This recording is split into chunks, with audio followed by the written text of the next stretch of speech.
Dark ম্যাটারের অস্তিত্বের প্রমাণ আছে?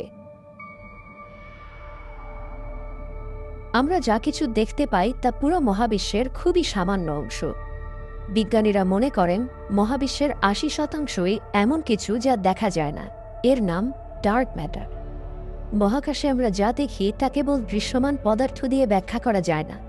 গ্যালাক্সির চারপাশে আলো যেভাবে বেঁকে যায় তা প্রত্যাশার চেয়ে বেশি, এবং এটি ইঙ্গিত দেয় যে সেখানে অতিরিক্ত অদৃশ্য ভর আছে যা এই প্রক্রিয়াকে প্রভাবিত করছে। যদি আমরা কেবল দৃশ্যমান পদার্থ ধরেই হিসাব করি, তাহলে তারাগুলো তাদের নিজ নিজ গ্যালাক্সিতে যেভাবে ঘুরছে তা কোনোভাবেই মিলে না।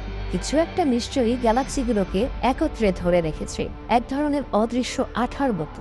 সেটি ডার্ক ম্যাটার। তবে এটি আসলে কি দিয়ে তৈরি তা এখনও এক অজানা রহস্য। কিন্তু আমরা এর প্রভাব পরিমাপ করতে পারি। ডার্ক ম্যাটারের মহাকর্ষ আলোকে বাঁকিয়ে দেয় এবং তাকে বক্র পথে চালিত করে। জ্যোতির্বিদরা এটিকেই কাজে লাগায়। সংবেদনশীল টেলিস্কোপ দিয়ে তারা মহাকাশের নির্দিষ্ট অংশ বিশ্লেষণ করে, দেখেন আলো কিভাবে কোটি কোটি বছর ধরে ভ্রমণ করেছে।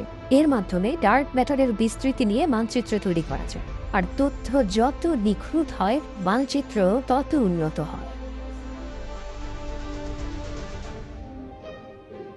২০২৪ সালের ফেব্রুয়ারি থেকে ইউরোপীয় মহাকাশ টেলিস্কোপ ইউক্লিড আকাশ পর্যবেক্ষণ করছে।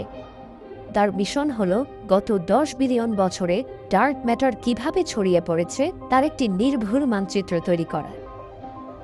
তত্ত্ব অনুযায়ী ডার্ক ম্যাটারই মহাবিশ্বের গঠন নির্ধারণ করেছে। যেখানে এটি ঘন হয়ে জমাট বেঁধেছে, সেখানে এর মহাকর্ষ সাধারণ পদার্থকে টেনে এনে নক্ষত্র, গ্যালাক্সি ও বিশাল গ্যালাক্সি ক্লাস্টার তৈরি করেছে।